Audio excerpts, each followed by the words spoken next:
Audio Jungle.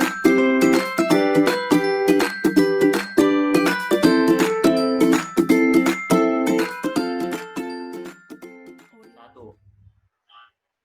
Selamat siang anak-anak. Yang Yang Pak. Apa kabar semuanya? Alhamdulillah Alhamdulillah baik-baik. baik, Pak. Mana keadaan keluarga di sana semenjak pandemi ini? Keluarga saya, Pak. Ya begitulah, Pak. Pak. Bebe aja kan? Yo, Pak, baik-baik aja, sehat. ya, amin. Kalau Putri, kondisi di sana sehat? Pak.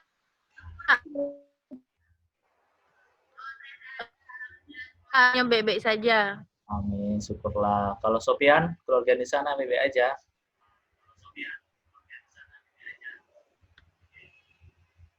Sofian, mute-kan dulu. Unmute-kan dulu. Sepertinya dia keluarganya baik. Baik Pak, baik. Oke, baiklah Sofian. Kita sekarang masuk ke materi kita ya. Jadi tentang kekongruenan.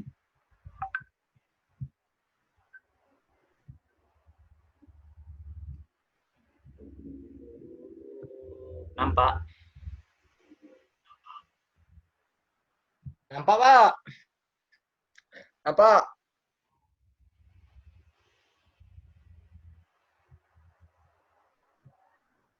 Guys, ngelik guys. Nampak, Pak?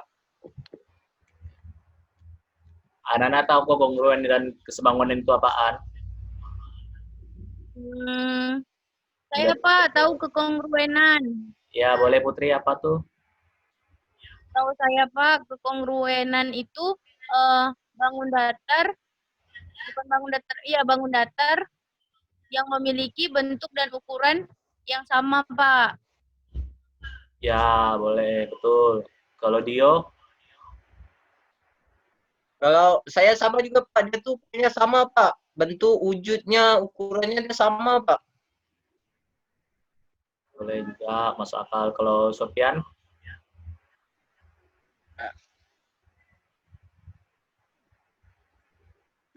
Bentar Pak ya. Ya. Kalau menurut saya kesebangunan ya kalau saya adalah bangun datar dengan sudut-sudut sama besar. Sama besar. Oke, masuk akal. Ini menurut pengertian dari kongruen adalah bangun datar yang memiliki bentuk dan ukuran yang sama. Tetapi perbedaan dengan bangunan itu ada. Kalau itu bangun datar dan harus memiliki bentuk dan ukuran yang sama persis. Tetapi kesamaan itu bebas, boleh sudutnya besar satu, lebih kecil boleh, asal sudutnya sama besar nilainya. Penemu kekongruan ini adalah Thales. Itu seorang ahli. Pak. Ya. Pak. Ya, suaranya tuh Pak. Suaranya kurang tadi kencang. Kayak bergema gitu, Pak. Suaranya bergema gitu, Pak. Suara bergema ya. Kayak ngulang-ulang. Kekongruengan dan kesebangunan. Udah, Pak. Udah? Udah. Oh, udah. Apa ulang ya? Oke. Kekongruenan dan kesebangunan itu memiliki perbedaan. Tetapi sebelum itu masuk ke pengertian terlebih dahulu.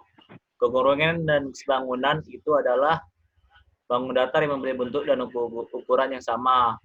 Dan kesebangunan itu bangun datar dengan sudut-sudut yang sama besar.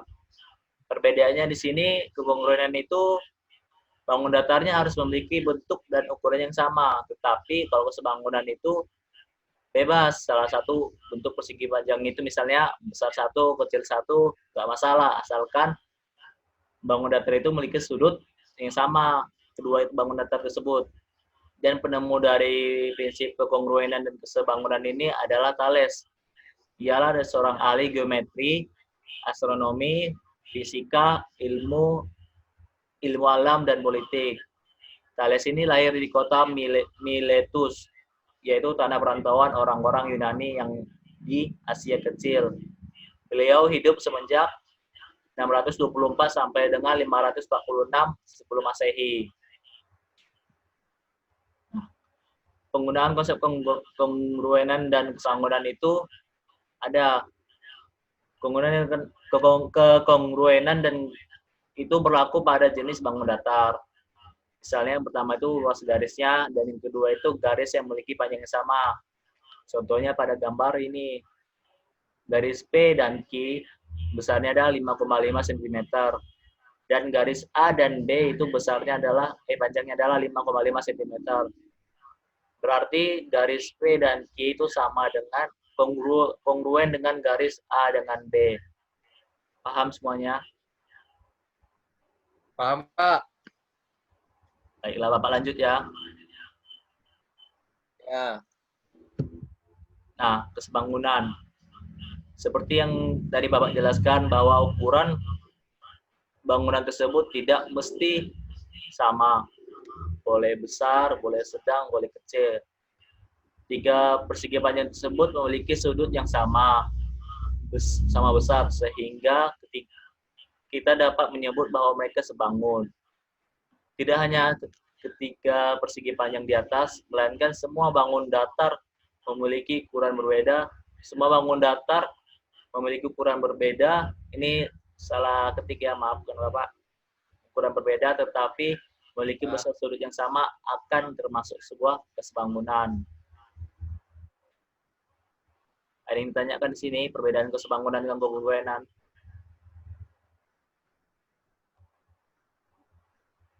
Dio, ingin ditanya, ada yang nggak paham?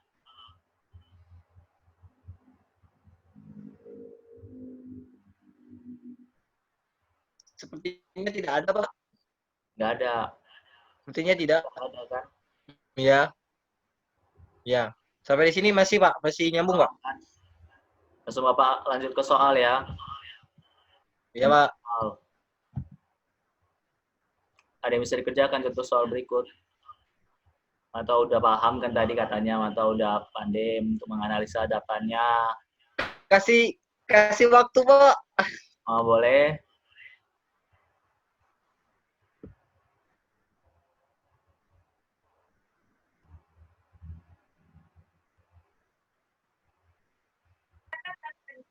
Bentar ya Pak, saya kerjain dulu soalnya. Siap Putri, boleh.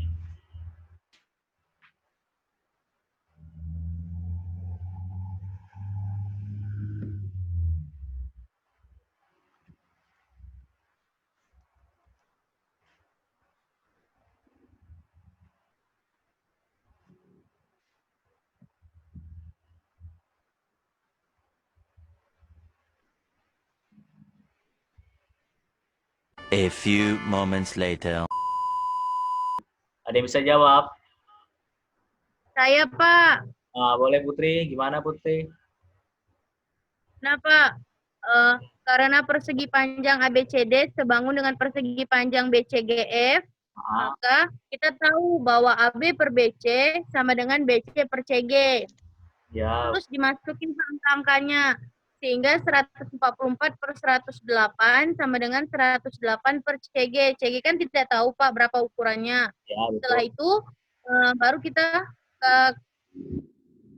kalikan sama ruas sehingga menjadi CG sama dengan 108 dikali 108 per 144.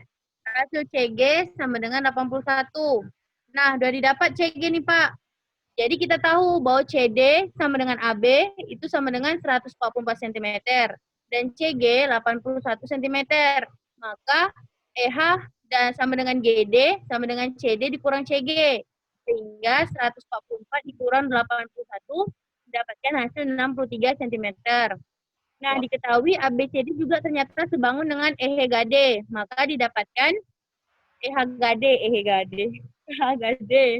Maka didapatkan AB per EH sama dengan BC per HG. Ya. Dapat 144 per 63 sama dengan 108 per HG. HG didapat menjadi 47,25. Terus FH sama dengan FG dikurang HG. Itu sama dengan BC dikurang HG. Sehingga 108 dikurang 47,75 sama dengan 60,25. Terus diperolehlah luas dari segi 4 AFHE adalah dikalikan Pak, EH dikali FH, sehingga 63 dikali 60,25 itu sama dengan sekitar 3.000 ya, 3.795,75 cm kuadrat. Betul Pak jawabannya? Wah, Gitu. betul Putri. Langkahnya tepat sekali seperti yang Putri jelaskan ya. Dio dan Supian paham? Dio paham? Ya Pak, saya Pak. Ya, Saya sepertinya kurang paham Pak. Atau ada contoh lain Pak? contoh lainnya di soal ya. Iya Pak. Langsung ke soal boleh? Boleh. Nih soal. Kalau kurang paham. Oh.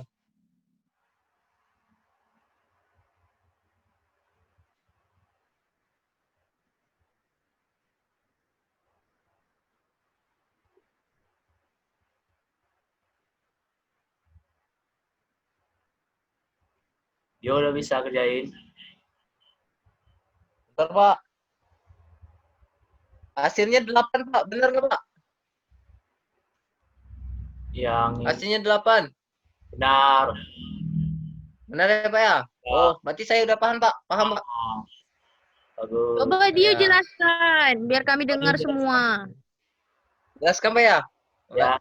Di sini kan soalnya itu kan ada suatu bentuk persegi panjang ABCD berbentuk dengan panjang lebar itu secara berturut-turut 39 cm. Jika persegi panjang KLMN yang sisi panjangnya membentuk 24 cm, tentukan panjang sisi terpendek dari panjang KLMN. Jadi di sini Pak, saya dapatnya itu, saya buat gambar dulu. Gambar pertama adalah persegi panjang ABCD dan persegi panjang KLMN. Ya. Setelah itu, karena persegi panjang ABCD sebangun dengan KLMN, maka panjang sisi-sisi yang bersuaian dari kedua persegi panjang tersebut merupakan perbandingan yang senilai, yang seperti yang dijelaskan sama Putri tadi Pak. Nah, ya. Makanya di sini kita kan menggunakan cara bahwa AB per KL sama dengan BC per LM. Jadi kita masukkan nilai 39 per 24 sama dengan 13 per LM. Menjadi LM sama dengan 24 dikali 13 per 39 sama dengan 8 Pak. Ya, betul. Ya. Dapat saya paham Pak sampai di sini Pak. Supian ada yang ditanyakan atau Iya, sama Pak jawaban dengan Dio. sama? Ya, Oh, ya Pak. karena waktu kita udah habis, yang tugas nomor 2 ini sebagai tugas di rumah ya. Ya Pak, sepertinya ini sulit Pak. Jadi tugas di rumah saja Pak. Ah, ya karena ini sulit. Kalau kerjain di rumah ya, karena waktu kita udah habis, udah PPP, udah dengan MK berikutnya, dengan mata pelajaran berikutnya kan hari ini. Ya Pak, ada lagi Pak pelajaran berikutnya Pak. Dari materi ini ada yang bisa menyimpulkan sebuah kesimpulan. Apa itu kongruen dan kesebangunan? Sopian tuh, nah kesimpulan Pak. Ben bisa. Tidak, Pak. Saya nggak bisa. Kalau saya Pak, Ya boleh aja perwakilan dari Sophia. kalau menurut saya Pak, kesimpulannya itu adalah bahwa kongruen dan kesebangunan itu tidak jauh berbeda, Pak. Ya, betul. Seperti kayak mana Nah, tadi Bapak jelaskan contohnya? contohnya tuh seperti kalau kongruenen itu dia bangun datar yang memiliki ukuran yang sama, Pak. Ya, betul. Kalau kesebangunan, Yang apa? sama. Kalau sebangunan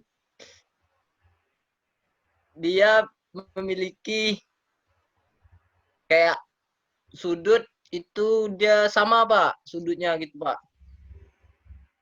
Ya, Benar betul. nggak, Pak? Putri ingin Nah, menambahkan? seperti itu, Pak.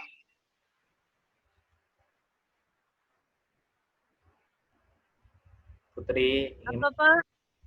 ingin menambahkan kesimpulan yang disampaikan oleh Dio.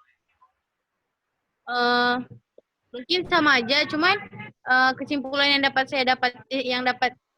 saya dapatkan, kekongruenan itu bangun datar yang memiliki bentuk dan ukuran yang sama. Contohnya tadi itu kayak Bapak jelasin tadi, kayak sebuah misalnya garis. Garis itu memiliki ukuran 5,5 cm dan garis kedua juga sama ukurannya 5,5 cm. Jadi bentuk dan ukurannya itu harus sama. Baru bisa disebut dengan kekongruenan. Nah, kalau kesebangunan, Pak, kesebangunan itu bangun datar dengan sudut-sudut sama besar. Kayak contoh yang Bapak jelaskan tadi, seperti persegi panjang. Nah, persegi panjang itu ukurannya yang satu besar, yang kedua agak rendah, yang ketiga agak rendah lagi. Namun sudutnya itu sama, Pak. Jadi itu bisa disebut dengan kesebangunan. Ya, betul. Buat Pak. tambahin ya kesimpulannya. Ya, saya Kongruen itu dua bangun yang datar yang sebangun, yang memiliki bentuk dan ukuran yang sisi yang sama serta sudut-sudut yang bersesuaian sama besar. Tetapi semua bangun datar yang sebangun belum tentu kongruen. Sedangkan semua bangun datar yang kongruen sudah pasti sebangun. Ya. Terima kasih ya itu. udah, Pak. Paham, Pak. Paham. Paham? Paham. Cukup sekian pelajaran kita hari ini. Selamat siang. Oke. Yang Pak. Thank you, guys.